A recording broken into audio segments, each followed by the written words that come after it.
A very common task that's often forgotten when we build or after we build a new Django app is actually then registering the new Django application so that Django then is aware of our new application we've just created.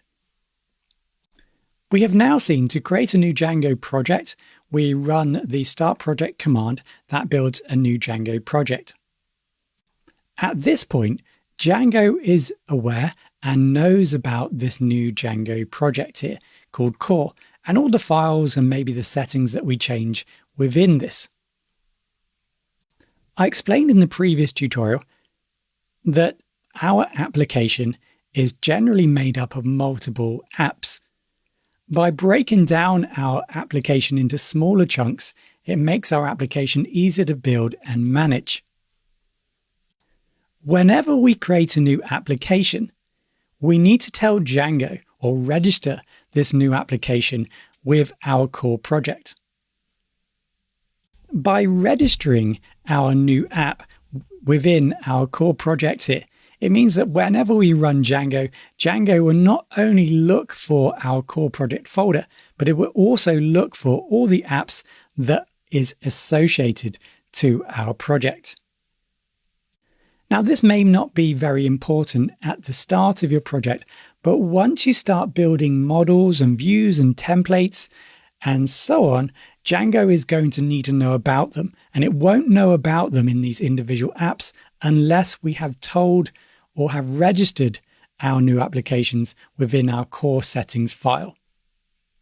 This is a very simple process. Now, it might change, the process might change depending on where your application is or has been created.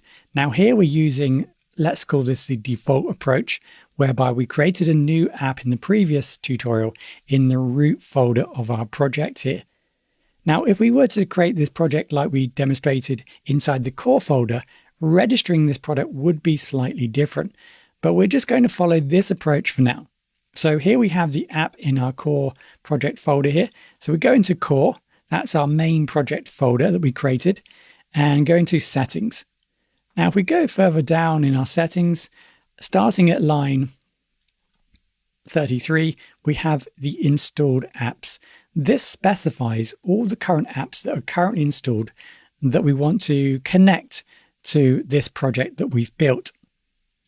Now, notice that Django has already populated this installed apps area with some different apps that will be very useful for when you're starting a new application.